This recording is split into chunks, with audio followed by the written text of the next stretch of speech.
ደረጀ በጣም አዘነ። ደረጀን ሰላም አተሳጨችው።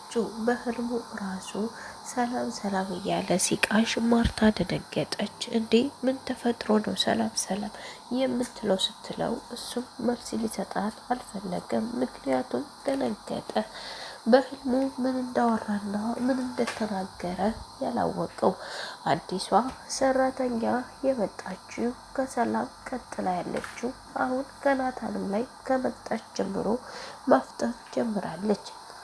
ናታን የዚህ ቤት ልጅ ነው ወይስ አይደለም እያለች ውሃን ታጣራ ያዘች።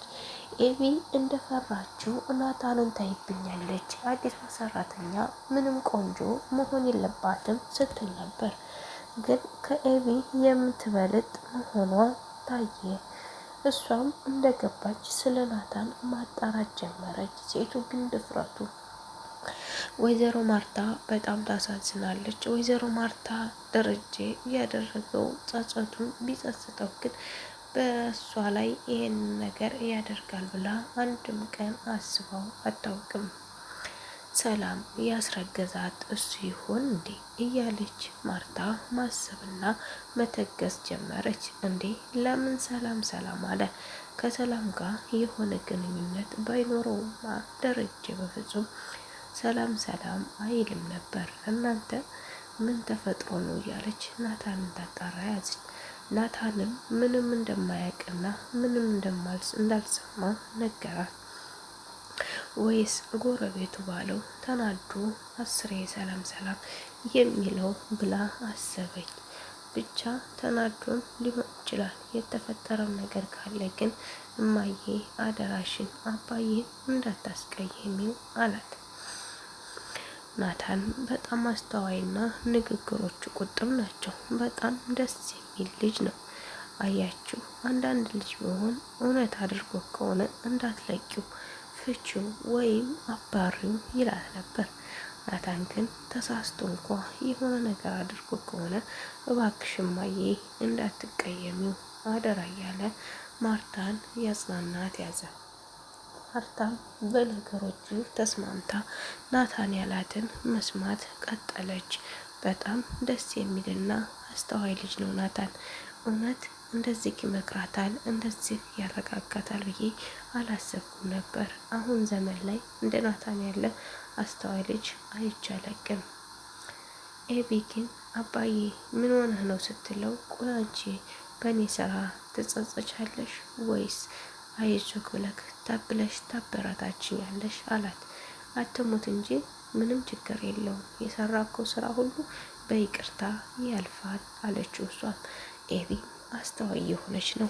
አሁን ላይ አባቷ መከፋቱን ብቻ ስላወቀች ናታንና ዳጣን ደግሞ ሰላም የሰጠችውን የአደራ ወረቀት ከፍተው ሊያው ሽር ጉድ እያሉ ነው። ግን ናታን እንዲህ ማድረጉ በጣም ይደብራል። እኔ ከሌለው እንድታሳያት ወይም እንድሰጣት ያለችው ገና ዳጣ ወይም ሰላም ሳይለያዩ እንዴት ከፍቶ አደራውን ገብቶ ለዳጣ ያሳያታል። ዳጣስ ከዛ በኋላ ምን እንደሚፈጠር ምን እንደምታደርግ እስኪ አብረን እንየው። እሷ እንግዲህ የጻፈችው ሰላም እናቷ እንደሆነችና ደረጀ እናትሽ እንደሆነች እንዳልነግረሽ ስላለኝ ስላልነገርኩሽ በጣም ይቅርታ የሚል ደብዳቤ ነው። ይህን ደግሞ እንዳታሳያት ብለው ነበር። ግን እሱ አደራውን ብልቶ ለዳጣ ሊያሳያት ሞከረ። ዳጣም ውስጧ እየተርበተበተም ቢሆን ወረቀቱን ለማየት ዝግጁ ሆነች። የኤቢ እውነታ ይሄ ነው ማለት ነው። ኤቢ ያን ሁሉ ደብዳቤም ሆነ የሆነ ነገር ሰላም ሰጥታለች ስትለው ዳጣ እሷ አልሰጠችውም እያለች ተከራክራለች። ናታንም እያወቀ እንደተሰጠ ግን እንዳልተሰጠ አድርጎ አውርዷል። እንዴት ነው እንዳልተሰጠ አድርጎ ያወራው? በጣም ይገርማል። ሰጥታኛለች ግን አላሳይም ነበር ማለት ያለበት። እሱ ግን አልሰጠችኝም ብሎ ግግም አለ። አያችሁ አንዳንድ ጊዜ ስህተት፣ ውሸት የምንሰራቸው ነገሮች በጣም ያሳፍራሉ።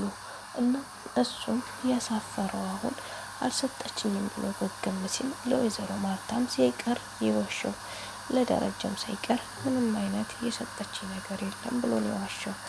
አሁን ግን እውነታው ሲወጣ ሰላም ለናታን ደብዳቤ እንደጻፈችና እንደሰጠችው ታወቀበት። አንደኛው ውሸታም ለመባል ተዘጋጀ ማለት ነው። እስከ ዛሬ ናታን ሀቀኛና ውሸቱ ዋሽቶ የማያውቅ ልጅ እንደሆነ ብቻ የሚያውቁት ቤተሰቡ በሙሉ፣ አሁን ግን ሁላቸውም ናታን ውሸታም እንደሆነ አወቁ።